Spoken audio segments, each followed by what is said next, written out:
Kamusta po mga tol? So magsisinti tayo ng isang matabang pusa ngayon. Check natin kung ano yung hype dito sa fat cat. Kasi sabi nila solid daw to. So tara, check natin mga tol. So happy birthday sa akin mga tol. Pag medyo tinopak ako kung sino may comment dyan ng happy birthday, baka bagsakan natin na itong fat cat.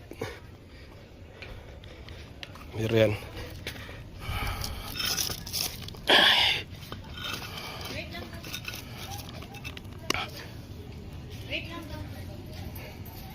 Ito mga tol, testing tayo ng fat cat.